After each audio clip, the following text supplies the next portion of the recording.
பெரும் மதிப்பிற்கும் மரியாதைக்கு உரிய அருமை பெரியோர்களே, அன்பு தாய்மார்களே, வருகை புரிந்திருக்கின்ற நமது தேசிய ஜனநாயக கூட்டணியின் நிர்வாகிகளே, அனைத்து இந்திய அண்ணா திராவிட முன்னேற்ற கழகம், பாரதிய ஜனதா கட்சி, பாட்டாளி மக்கள் கட்சி, புரட்சி பாரதம்,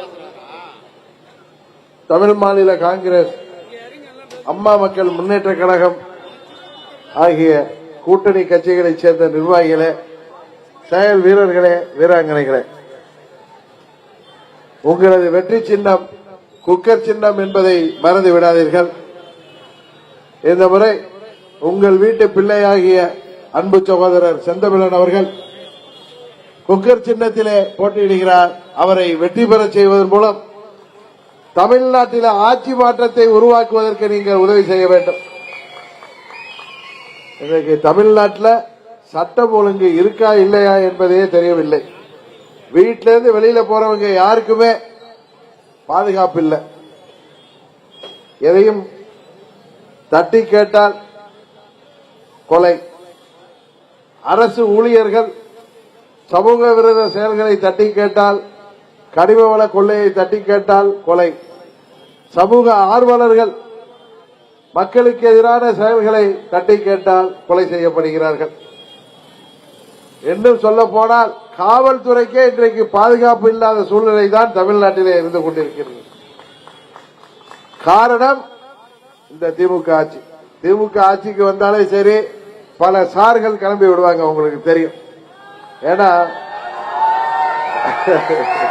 நான் இன்னைக்கு அங்க கோட்டூர் புறத்தில் தொடங்கி ஈக்காடு தாங்கல், ஜாபர் கான்பேட்டு, இன்னொரு பாயிண்ட் என்ன, மடுவங்கரை வழியா வர்றப்ப ஒவ்வொரு இடங்களையும் நம்ம கட்சிக்காரர்களை தாண்டி, கூட்டணி கட்சி தோழர்களை தாண்டி பொதுமக்களிடம் யார் அந்த சார் என்று பேசுங்கள் என்று கேட்கிறார்கள்.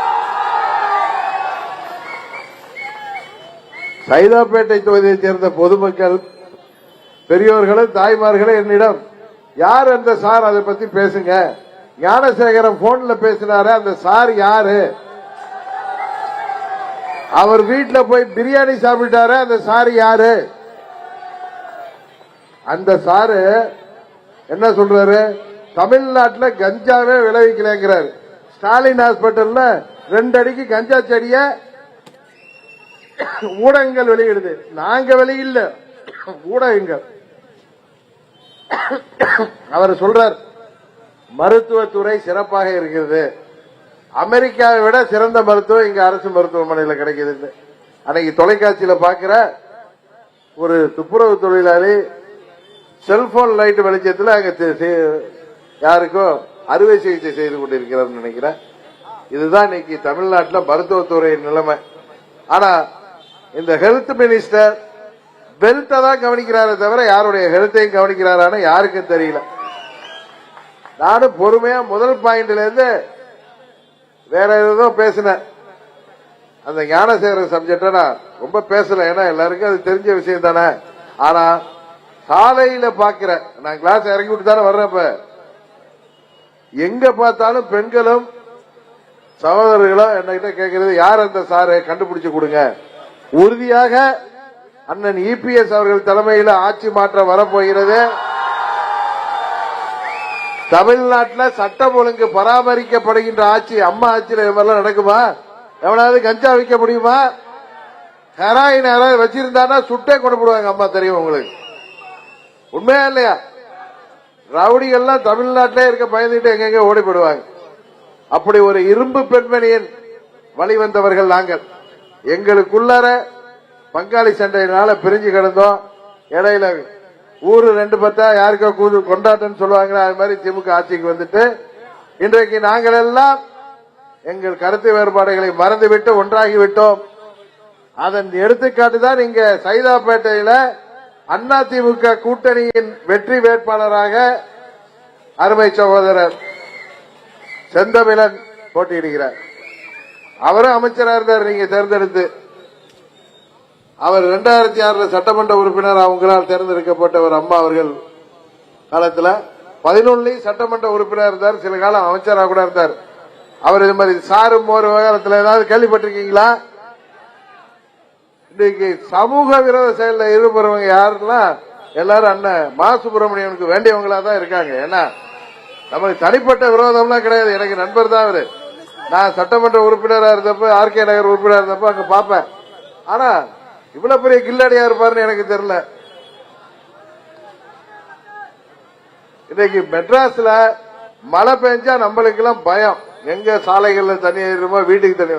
ஆனா இந்த திமுக காரர்களுக்கு, குறிப்பா மா சுப்பிரமணியத்துக்கு ஒரே மகிழ்ச்சி.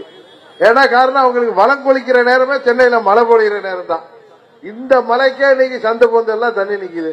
கேட்டா பல ஆயிரம் கோடிக்கு மழைநீர் கால்வாய்கள் கட்டிக்கிட்டு இருக்கோம். 60% முடிஞ்சிச்சு, 70% முடிஞ்சிச்சு, 80% முடிஞ்சிச்சுன்னாங்க. ஏதோ செஞ்சிருப்பாங்கன்னு பார்த்தா எதுவுமே செய்யல.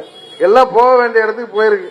மாண்புமிகு பிரதமர் மோடி அவர்கள் சொன்னது போல எல்லா நதிகளும் கடல்ல போய் கலக்கிற மாதிரி எல்லா துறைகளிலும் நடக்கின்ற ஊழல் எல்லாம் ஒரு குடும்பத்தில் போய் சேருது. அந்த குடும்பம் யாருன்னு தெரியும். அந்த குடும்பம் எந்த குடும்பம்னு உங்களுக்கு தெரியும். அந்த குடும்பம் இன்றைக்கு ஆட்சி பொறுப்புக்கு வரலன்னா அவர்களுக்கும் இப்ப ஜாஃபர் சாதிக்குன்னு உள்ள இருக்காரு. இன்னைக்கு கூட ஊடகங்கள்ல பார்த்திருப்பீங்க.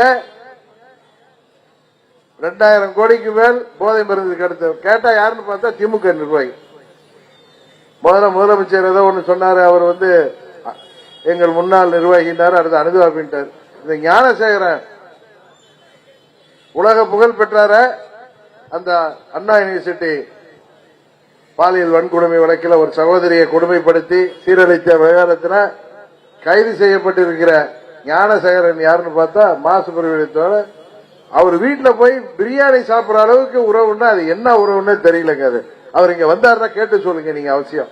நானும் அதை வர்றப்ப பேச வேணான்ட்டு ஆனா வர்ற வரியெல்லாம் என்ன பாக்கிறவங்க நாங்க குக்கருக்கு ஓட்டு போட்டுருங்க, ஆனா அதை யார் சாருன்னு கண்டுபிடிச்சு கொடுங்கன்னு தான் கேட்கிறாங்க. அண்ணன் எடப்பாடி அவர்கள் ஆட்சி வந்த பிறகு தமிழ்நாட்டில் போதை மருந்துகள் ஒழிக்கப்படும். அவரே நீங்க சொல்லியிருக்கார் 3 மாதத்தில் ஒழிச்சு காட்டுவேன். அம்மாவின் ஆட்சி அமைந்தவுடன் போதை மருந்து, கஞ்சா போன்ற போதை மருந்து பழக்கம் உள்ளவர்களை திருத்தப்படுவார்கள். போதை மருந்து வியாபாரிகள் ஒடுக்கப்படுவார்கள். உண்மையிலேயே தமிழ்நாட்டில் போதை மருந்துங்கிறது இல்லை என்பதை செய்து காட்டுவோம். செந்தமிழன் நீங்கள் வெற்றி பெற செய்து அவர் நன்றி அறிவிப்பு முடித்து வருவதற்குள் இது நடந்துவிடும். அதற்குள் இந்த சாறு மோரெல்லாம் செல்ல வேண்டிய இடத்துக்கு ஞானசேகரனோட போய் தங்கி இருக்க போறாங்க. அங்க போய் தான் பிரியாணி சாப்பிடுற நிலைமை. அதனாலதான் பயத்தில் இருக்காங்க. அதுக்குதான் டெல்லிக்கும் எங்களுக்கும் தேர்தல். டெல்லியா பாராளுமன்ற தேர்தல் நடக்குது.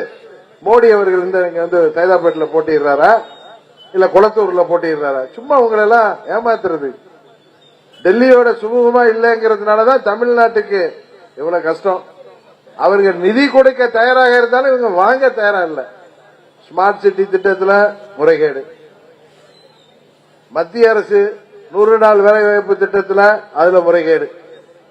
இன்றைக்கு முறைகேடு இல்லாத துறையே இல்லை என்று மக்கள் வருத்தப்படுகின்ற அளவுக்கு 30% கமிஷன் கொடுத்தால்தான் எந்த வேலையும் நடக்கிறது என்பதை மக்கள் பொதுவெளியில் பேசுகின்ற அளவிற்கு இந்த ஆட்சி நடைபெற்றுக் கொண்டிருக்கிறது.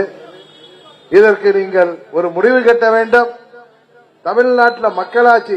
நம்ம வீட்டு பெண் பிள்ளைகள் எல்லாம் பாதுகாப்பாக இருக்கணும்னா, நம்ம வீட்டு மாணவர்கள் எல்லாம் பாதுகாப்பாக பள்ளியில் சென்று படித்து வர வேண்டும் என்றால், போதை மருந்து பழக்கத்திற்கு அடிமையானால் வருங்கால சமுதாயம் என்ன ஆகும் என்பது நமக்கு தெரியும். தயவு செய்து எண்ணி பார்த்து இந்த திமுக உங்களை எல்லாம் விலைக்கு வாங்கிவிடலாம் என்று நினைத்துக் கொண்டிருக்கிறார்கள். ஒவ்வொரு தொகுதியும் 75,000 வாக்காளர்கள், போலி வாக்காளர்கள். அந்த ஓட்டை வச்சுதான் திமுக வெற்றி பெற்றது. அவர்கள் எல்லாம் நம்ம சார் மூலம் நீக்கிட்டோம். நம்ம கரெக்டா இல்லையா? தேர்தல் ஆணையம் நீக்கிட்டு, அதுதான் அந்த சார். இந்த சாரை கண்டுபிடிக்க போற சார்.